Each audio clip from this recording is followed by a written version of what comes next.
Hello and welcome to CSA Digital, the new format of the Comic-Salon Erlangen, which this year unfortunately was cancelled due to the pandemic.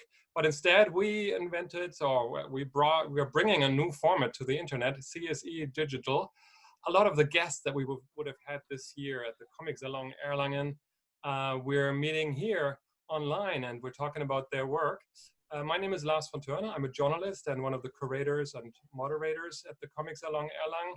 And today I'm very happy to meet here with Ramón Pérez in Toronto. So, hi Ramón, hi, how are you today? Oh, very well. Thank you very much for having me. This is exciting, very different than what I expected to be happening around this time of year. But, we roll with the punches and we do the best we can, Yeah. But How are you holding out in Toronto? I see you're in your studio. You're in a RAID studio, which we will talk about later too. Yeah, yeah. To be honest, my life hasn't changed much. I've been following, physical distancing protocols, but at the end of the day, I have to work and I have to go to the studio. So, as you can see, we're all quite far apart here anyways. So there's no worries of the distancing factor here. It's a very large space. As you know, you've been here as well in the past. Yeah. But yeah, I've been focusing on work and, as we prepped to open up our front space after the quarantine lifts, we'll be opening up our retail and cafe space as well. So perhaps by the time people are seeing this, it might already be open. I'm not sure what the timeline is of. Yeah. Well, we'll talk about that a bit more too. This talk will probably be started. We'll start broadcasting and presenting things on July 10.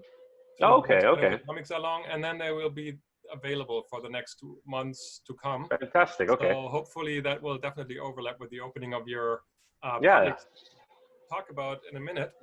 Okay. But first of all, let's talk a bit about your work, because Ramón, I would have loved to welcome you here in Germany, because for me, you represent an artist who's not only an outstanding visual storyteller and a very prolific artist, but you're also at the crossroads of two lanes that I find very interesting in North American and especially Canadian comics.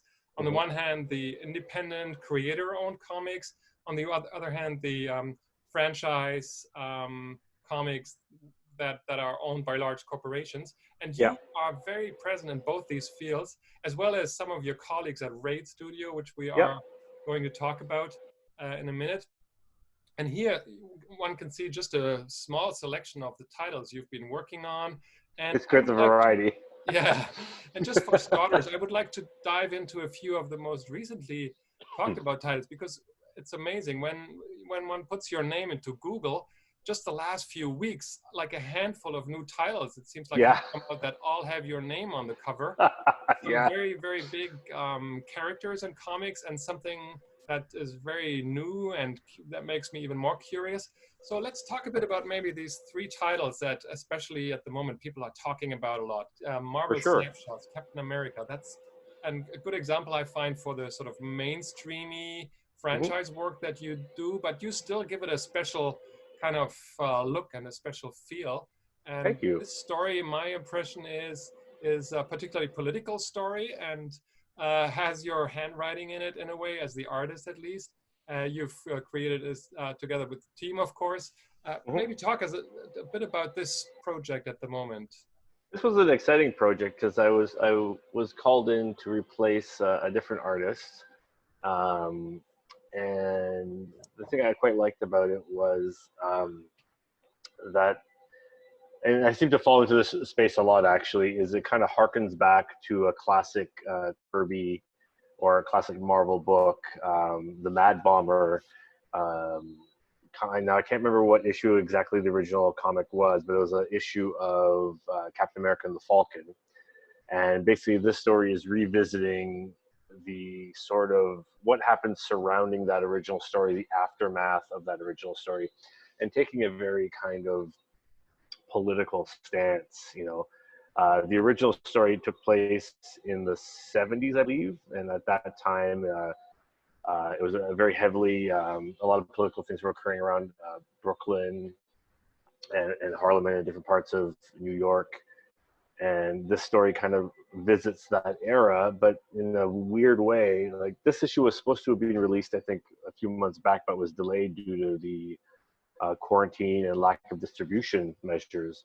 But what I find fascinating about this book is that it's actually just as relevant now as it was when it touches upon the story from 30, actually, no, not 30, 50 years ago, I guess, because it was in the original 70s. And it's frightening how relevant some of the topics covered by Mark Russell in the script are today. And so I think it's a great story that actually makes a solid commentary about society and hierarchy and racism and various different things, poverty. So I'm actually see repercussions of Black Lives Matter in some of the images, at least. Of course, yeah, definitely.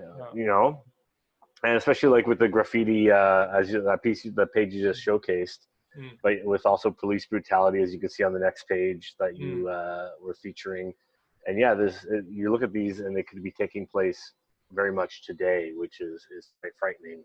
Yeah, that these elements are still an issue in our lives in North America, you know. But and then you're working at a very different project. I mean, for someone who's not in the mainstream comic scene, it's fascinating to see how you can juggle all these different projects.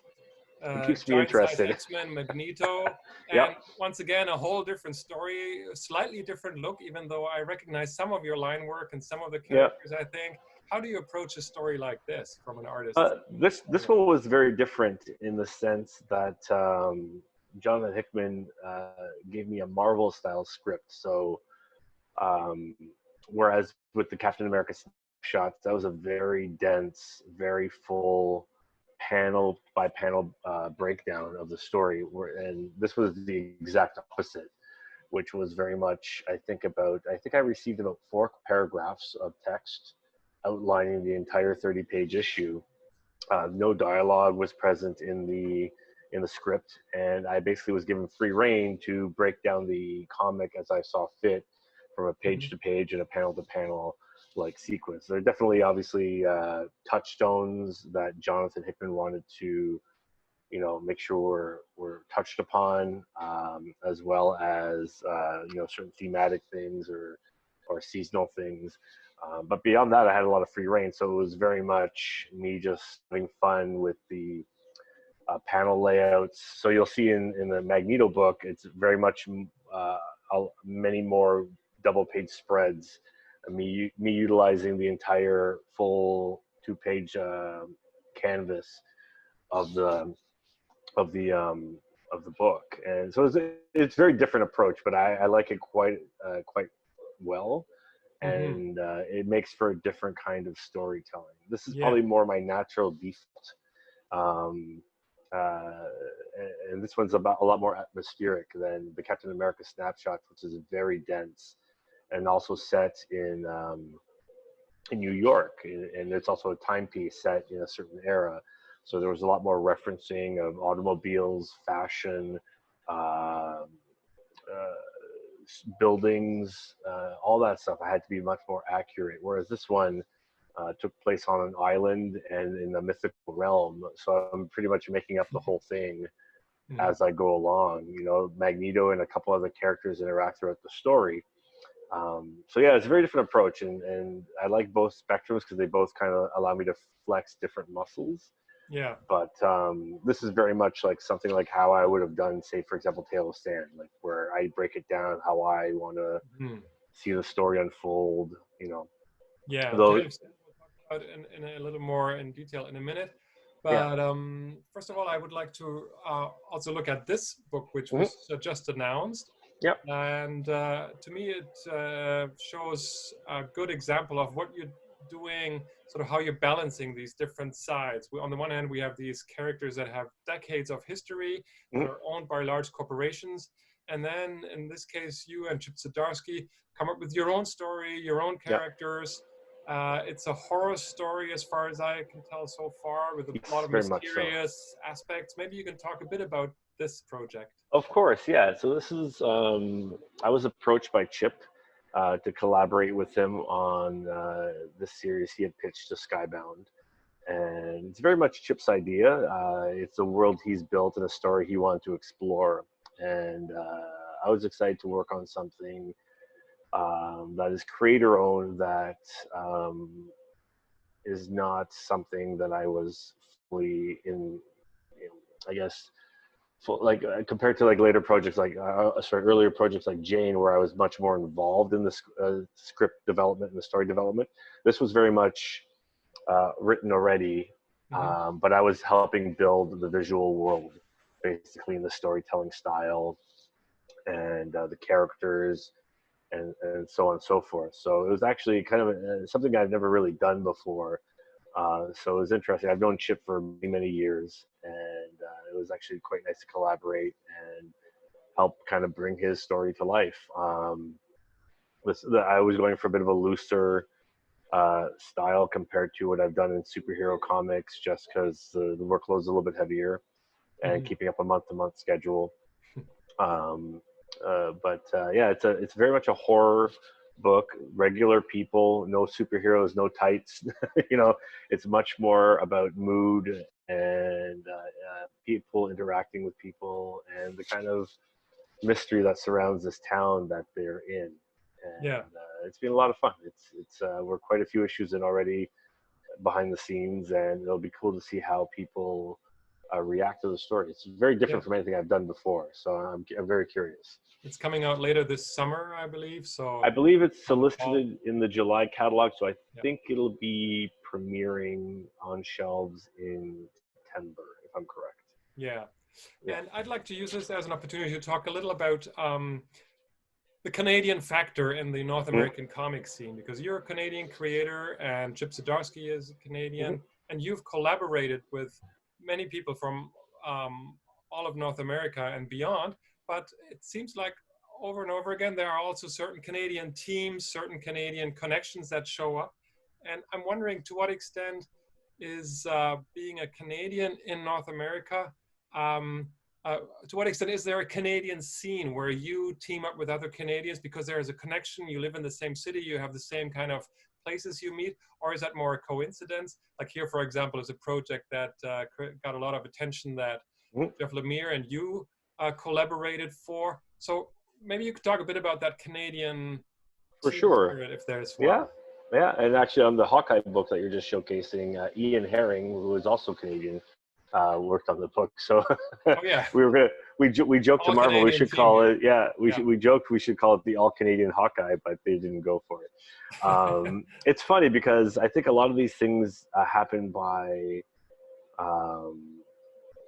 coincidence to the most part. Like it's like when I worked with Jeff on Hawkeye, I had met him over the many years at various conventions here and there,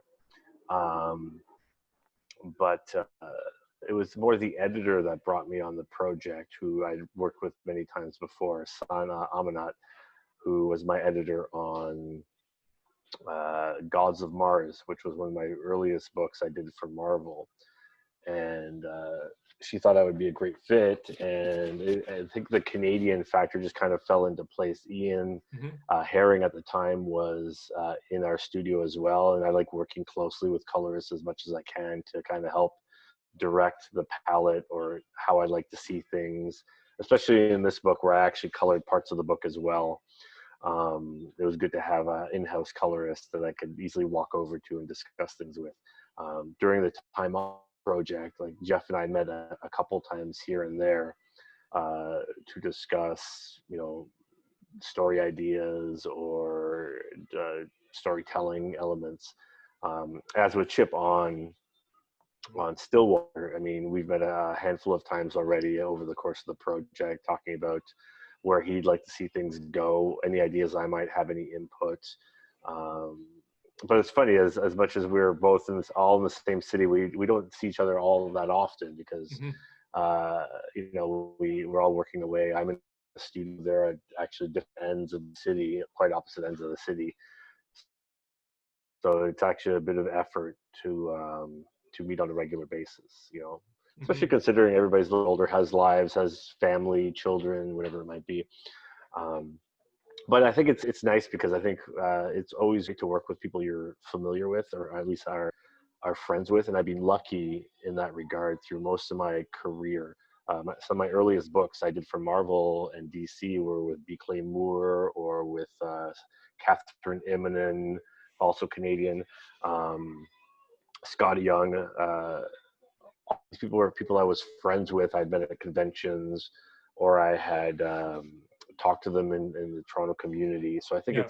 it's really about working with people you like. And I mean, just because we do a lot of shows here, there is a very tight knit Toronto community. So I think that is a easy fallback to know, like, oh, I can work with this person. They're here locally, and I respect their work ethic, their time, their achievements, whatever it might be. And so I think the localness does help, but I don't think it makes or breaks a project. Okay.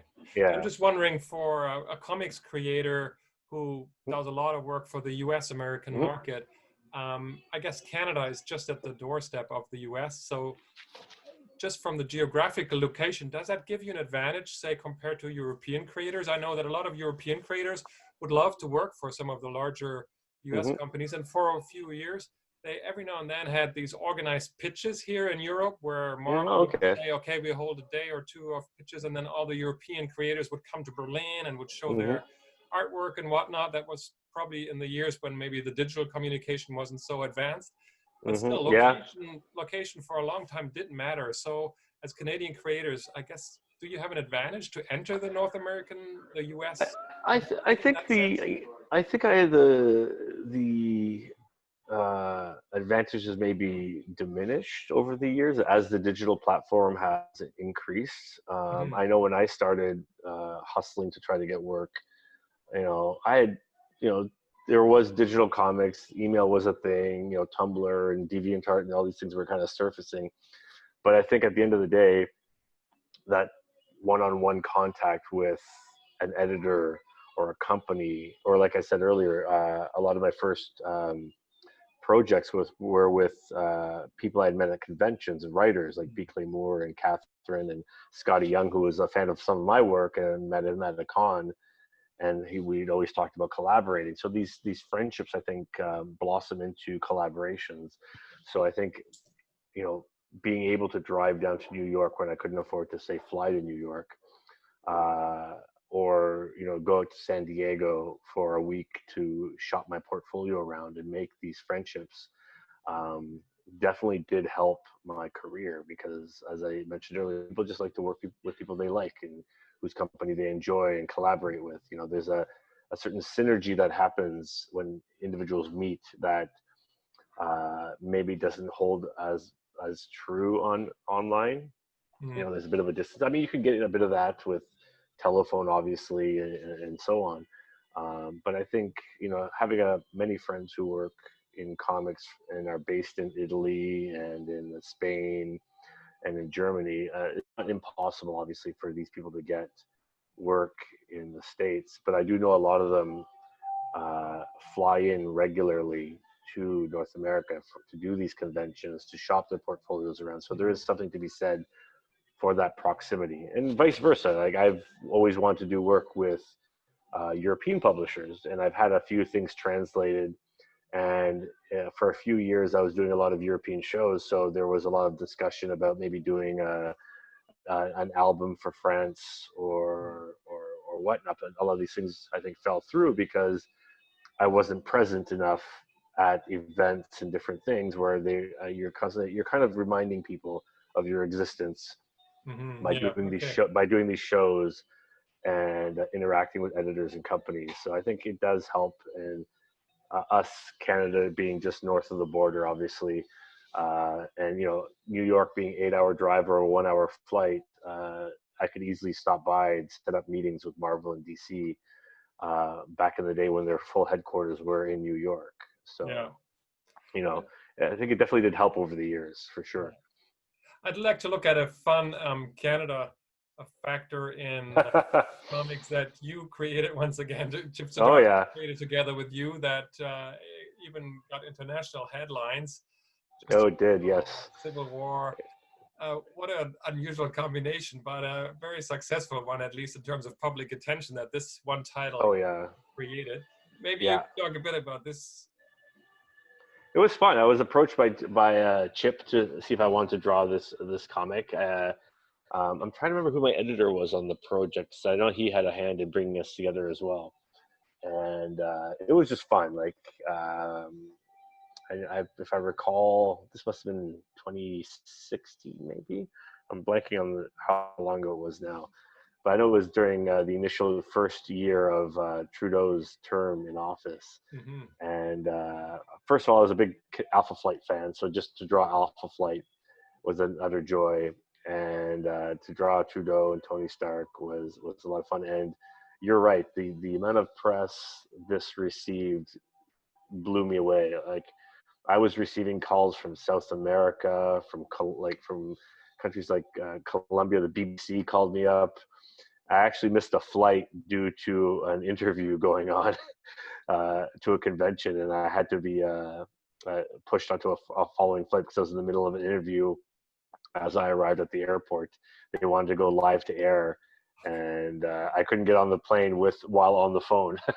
So, but yeah, the attention was crazy. I don't think I've ever worked on a project that received such global press. Did Justin Trudeau respond to it? It's funny because I reached out to his I can't remember the position, his secretary, and I had some discussions with her about sending in some comics to sign.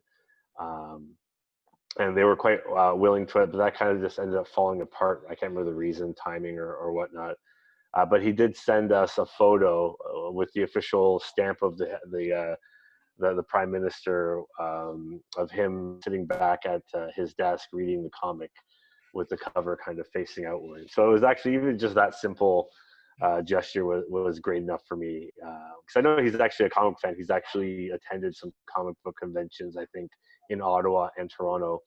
And so yeah, it was another joy to work on. And like I said, I cannot believe, I don't think any project I will ever work on will have as much attention as this did when I did it. And you know, the amount of coaching that was given to me by what you can say, what you can't say, you know, do not take a political stance, because obviously I'm representing Marvel at the same time. So it was very interesting, but I loved it every second of it. It was great. Then let's briefly talk about some of the titles, Ramon, that you are mostly known for in Germany, especially amongst comic readers who don't necessarily follow all the sort of franchise kind of superhero comics, but who are more interested in what's happening in independent comics. Oh, for sure. Especially Jim Henson's Tale of Scent, based on a lost screenplay. Yeah, I loved this book when it came out because it's a fantastic ride. It's a surrealist comedy drama. And my impression is that, judging from the little that one can see in the book of the actual screenplay, you had a lot of freedom to play around and develop your own ideas. My impression is that you basically created the story the way it looks. Or how much did you have clues as an artist in terms of a script? Because it was never written for a comic, right? Yeah.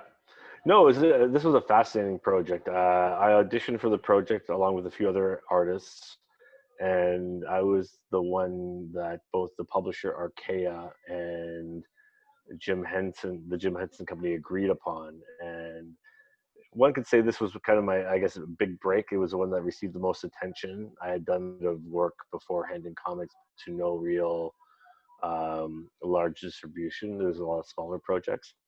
And there is actually an edition of this book. I'm not sure if it's available in Europe, but Boom, who ended up buying Archaea, did an edition where you could actually read the full script.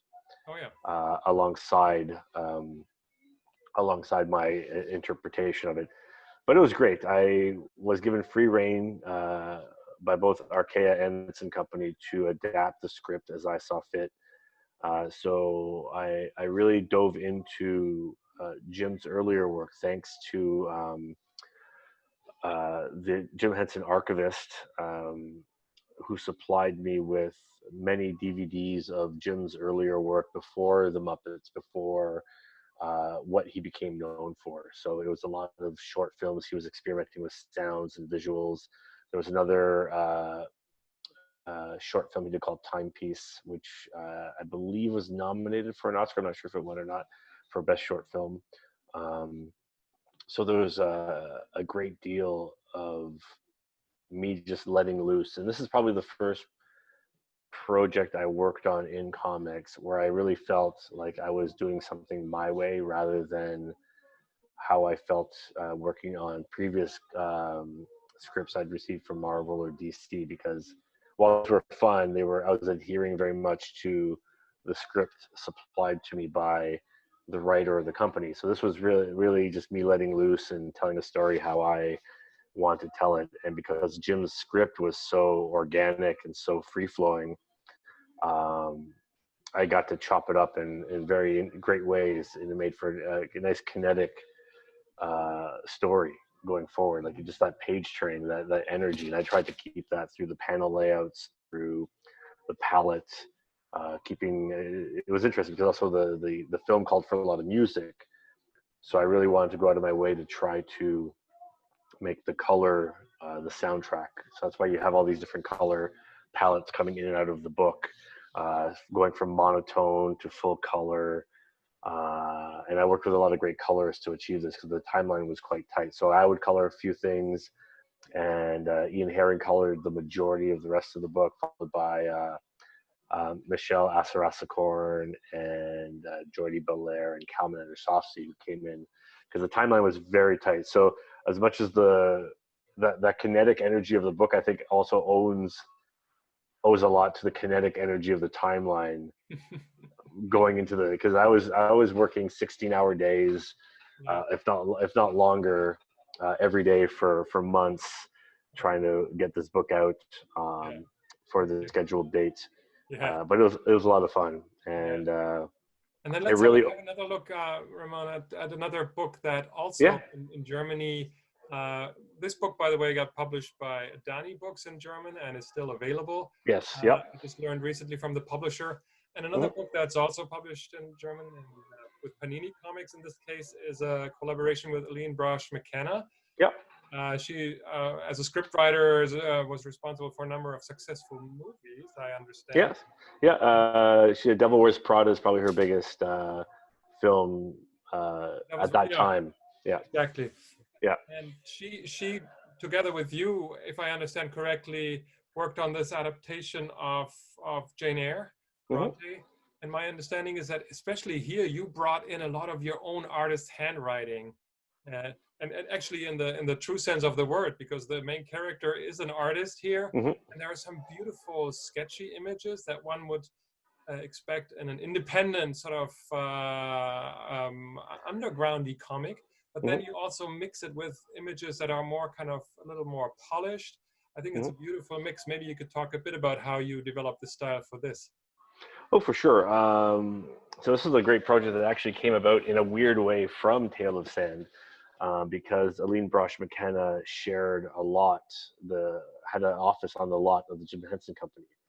So I met her through a mutual friend, Stephen Christie, who was the editor on Tale of Sand, introduced me to Aline, who was looking to do a graphic novel of her favorite book, being Jane Eyre. And she hadn't really met an artist she kind of connected with, and we met. We had a mutual adoration of a lot of 1960s and 50s illustration styles and artists, and then we kind of connected over that, and just our love of the content. And so with, as you said, I kind of changed styles here a bit. I wanted it to be almost as if Jane herself was creating this memoir of her journey into Rochester's life and New York. So hence we have the change of style from the earlier pencils, which is a softer, kind of more organic side where we don't really see Jane. It's more of her sketching. And then we have New York come in as she's kind of hit hard with what New York is. And you have the harder line, the black and white. And as she slowly acclimatizes to the city, you see colors begin to drop in and show her comfort level in the city. So that's kind of the idea behind the progression of the line work, from being from a pencil to a grease pencil, look, hair chunkier from a lighter, a more delicate line, and then the color, the slow introduction of color from a delicate watercolors early on to then spot color, and then eventually full color as we go through the mood of the story. Once again, kind of using that to kind of keep her place, as you see here on the page, you're showing how she's in full color, but she's not connecting quite yet with the city, so everything else is kind of in a monotone. And that's something I really enjoy playing quite a bit with, which only tends to happen in more of the independent projects I do, as I'm more in control of working with the colorist on these projects, or I'm coloring myself or correcting things. Because the timelines are quite longer. With a monthly book, it's much harder to kind of be involved with that while doing everything else at the same time. But that was a joy to, it's quite a nice follow-up, I consider, to Tale of Sand. Because they both touched upon similar themes, the voyage of self-discovery and how you connect with the world around you, and all that stuff. So it's kind of funny how they have similar echoes of each other. And a funny coincidence is I was just looking through a number of photos I took some years ago when I was in Toronto visiting the Toronto Comic Arts Festival.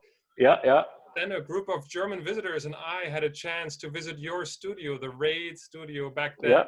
It was in a different location from where it is now. And I just looked my old photos again, and I think you were exactly working on that book then, or at least you were showing us examples of it. No, definitely. That would have been, I think, 2016 or 17, I believe you visited. I think we came there in 2017, yes. So that would have been the year that I believe I finished Jane just earlier that year, and it was probably being released, I believe, sometime in the fall later that year. So you would have been catching me at the near end of the project, if not just at the closure. Because I believe you were visiting around TCAF, if I recall. Yeah, exactly. Which would have been May. TCAF, Toronto Comic Arts Festival. Yes, correct. Yeah. And I'm using this as a point to sort of briefly give people an idea of what Raid Studio is about. Back then, this is how your studio looked. It was an old sort of was it an old department store or something, or it was an old textile factory at one point. And but over the years, the different spaces had been converted. So here we were on the third floor of an old brownstone. It's a 4-story building. And maybe you could just give people an idea. To me, Raid as a bit like the way you are, also sort of on the crossroads of different developments and different sort of currents in comics. Raid to me is also a point, a crystallization point where a lot of these things come together. What is Raid Studio about in a nutshell? Basically, I mean, Raid Studio, once again, going back to the Canadian connections, Chip Zdarsky founded the studio back in 2002 as just a space for himself and a few other artists to work in, to get out of the house, to, be connected to other creative individuals doing the same thing you love to do. And over the years, the studio has basically grown, but it's always been a place. We all love comic books. And while not everybody always works in comic books full time, like some people work in advertising or in other multimedia projects, as well as some people have a day job, for example, and then come in and moonlight in the evening on comic book projects. So it's always been a space where I think just like-minded individuals can come and work on their full-time work or personal projects, and this is a wonderful space to kind of just chat and collaborate and discuss ideas, because sometimes it's hard. Like, as an artist myself, before I joined the studio in 2006, I worked at home for almost, I think, a decade, and it was a very different experience. While I loved working at home for the first several years, I often felt disconnected. I wasn't really part of the Toronto comic book community as much as I was when I joined the studio, because then you're immersing yourself in that community and meeting people all the time. So it was definitely a turning point in my career, in the sense that it opened up a whole new spectrum of people. And then as the studio grew, like I said, it started with 4, and I think at its largest ballooned up to about 20 people. And now I think we're floating around maybe 18 or 17. Yeah, and this is a picture I took of your new it's always restaurant that you moved in. Yeah, basically. yeah, painted, but yes. Yeah, it was an old restaurant that turned into actually, funny enough, another textile factory after the restaurant. And once we took over, we had a lot of work ahead of us trying to make it a usable space. So we definitely took our time working on just cleaning up the space, putting in floor, nice white walls instead of dirty bar stained walls and whatnot. And but the space is we've been here now 2 years in this new space. And while it's a different vibe, like we don't have the lovely bay windows looking out over Toronto's skyline, one thing we are excited about with this new space is the larger premises, which allows us to do so much more, but also the street front, community-facing presence that we'll have, which we've never had in the entire past 15 years of the studio's history. So we'll be opening up a small retail store, cafe and art gallery, showcasing the works of not only Raid, but our hopes is international artists to the regular public who are only familiar with things like the Marvel movies or the DC movies, and don't really know what happens behind the scenes and what the art looks like, right? So we're really excited about actually the anthologies you've published with short stories by Raid artists. They are all available on your website, I understand. They still are? Yes, they're all currently available, and we're working on number 4 right now. And we just showcase either studio centric or local Toronto artists, amateur and professional, just a way to get people aware of our work and help people break in and just, it's funny because you work in these industries for so long and you're always working on other people's things most of the time because you have to make ends meet. Unless you reach a certain level of notoriety, it's hard to get your independent work out there to the point where it's sustainable and you can make a living off of it. So it's actually nice just to offer as part of the community aspect of Raid, to offer the ability to say, hey, we're doing these books. It allows people to see what these creators are capable of outside of their maybe day-to-day job in comic books or in advertising or editorial illustration or whatever it might be. So we've had a lot of people doing things that they've never done before in these anthologies, and it's been great just to share that with the world. We sell them online. We have people buying them locally, as far away as Russia and in Japan. So it's actually great to be able to sell and have these books distributed globally.